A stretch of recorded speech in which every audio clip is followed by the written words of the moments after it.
Guys, welcome back to another video. A build that I've been thinking about doing for a long time now, the Haro 40th anniversary Freestyler frame kit. Didn't get round to pulling the trigger on one myself because I went with the Grandmaster, which you've probably just seen in my last video. So a good friend of mine, Pete, has gone and done the duty for me and grabbed this frame from his friends over in the States. I think it was Gabe at Cheapgoods BMX. Brought it back with him after a recent trip to the States, and he's brought me a haul of other parts as well to go with the build. So let's have a little look at what he's got. We've got some nice Odyssey Hazard rims here, mated up to profile hubs in this kind of sort of like aqua bluey camo type style, which is pretty cool. So front and rear, 9-tooth driver on the back there, United tubes. Got some Odyssey Evo 2.5s in blue, pair of those on the lever. Haro HBF tyres, Haro lineage cranks, Haro lineage stem, Haro headset, a vocal gyro, cool.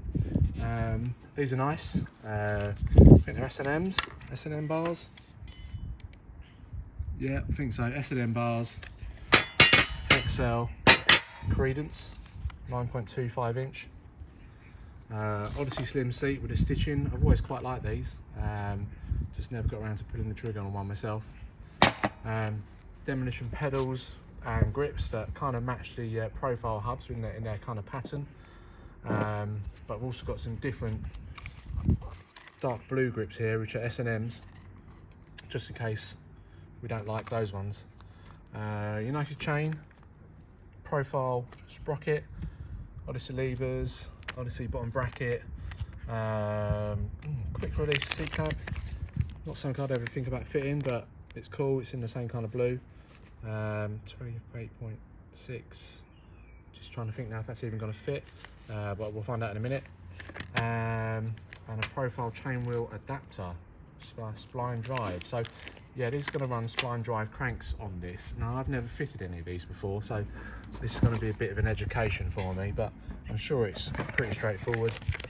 I believe it just has splines on the spindle rather than the sort of conventional sort of 4 flat sides, but we'll get to that when we get to that point of the build. So there we go. There's a quick rundown of the parts that we've got here. Looks really nice.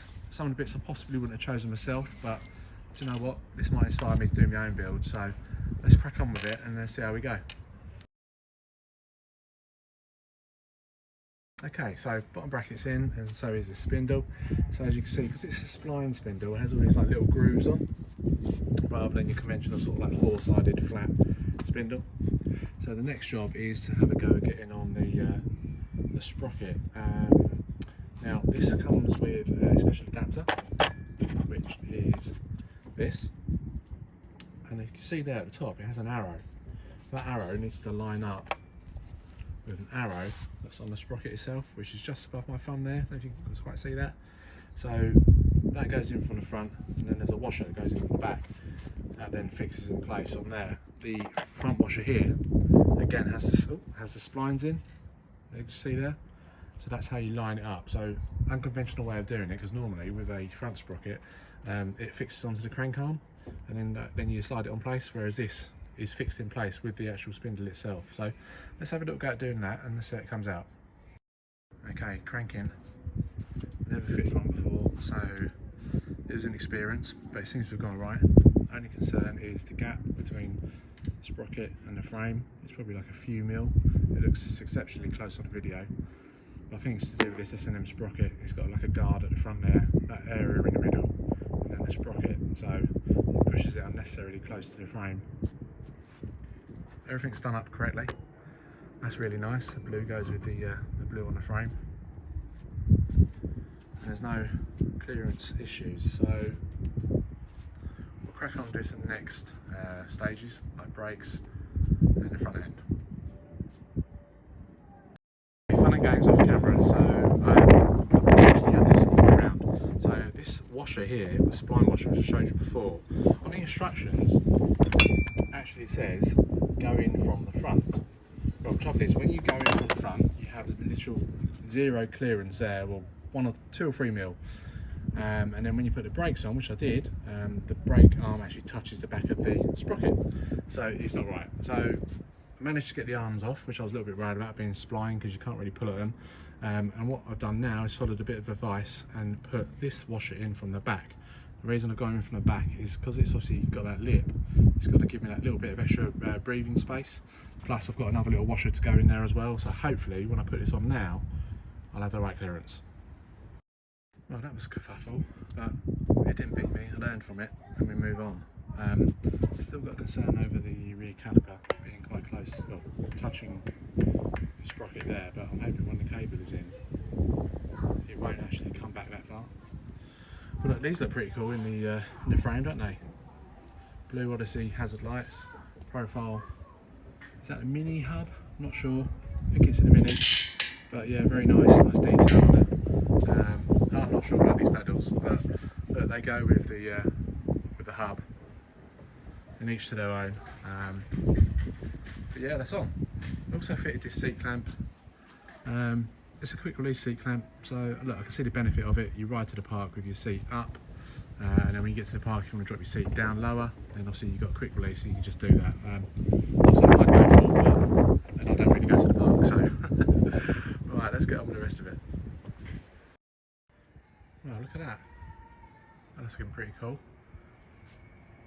Really like the blue wheels, the blue brakes, oh, and the cat. Grips, didn't think I'd be into them, but they're actually quite smart. And tying obviously with the pedals and the hubs. Shut the seat on there. This is a temporary seat post. This is one of mine. Pete's got another one coming for me of his own choice.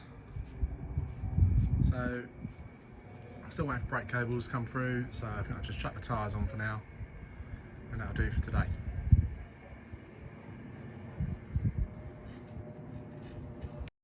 Okay, she's on the ground. Tyres are in place. Pete's gone for 2.2s because he's going to ride it, so he needs the extra support. We're just waiting for brake cables, got to put the chain on, waiting for a replacement seat post, but it looks really cool.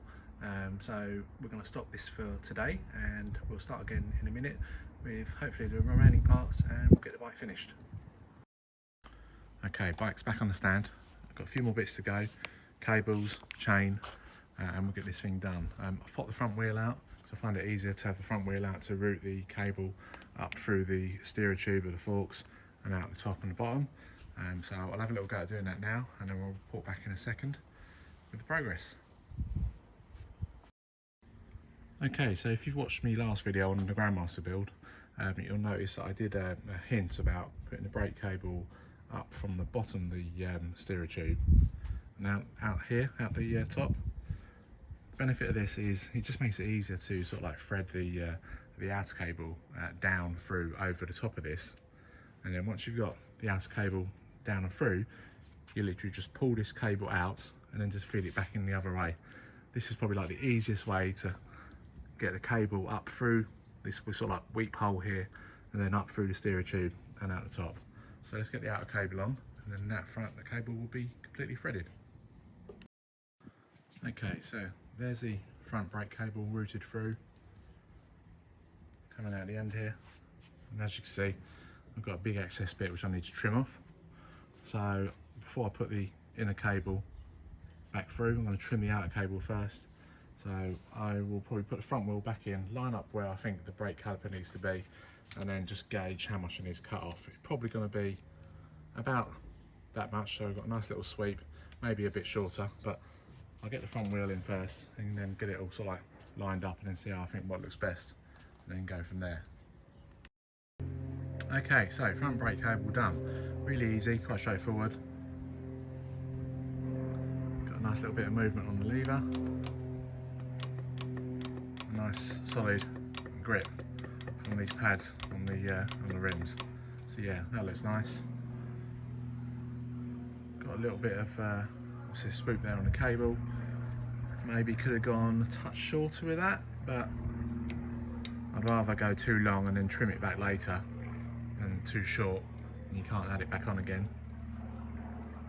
So yeah, that looks cool. So what I'm going to do now is I'm going to move on to the chain before I do the lower gyro cable. The reason for that is because obviously I want to have the back wheel actually at the correct position, brake pads in the right position before I actually connect obviously the cable and adjust that up. So yeah, let's get onto the chain now. So fitting a brand new chain can be a bit of a daunting task for some people, so I'd always recommend investing in a decent chain splitter, which I've got here, and just take time with it. I've measured out where I need it to be, so I'm going to now just finish separating this link, put the new pin back in with the chain other end, and it'll be done. Okay, so that's the chain sort of like pieced together.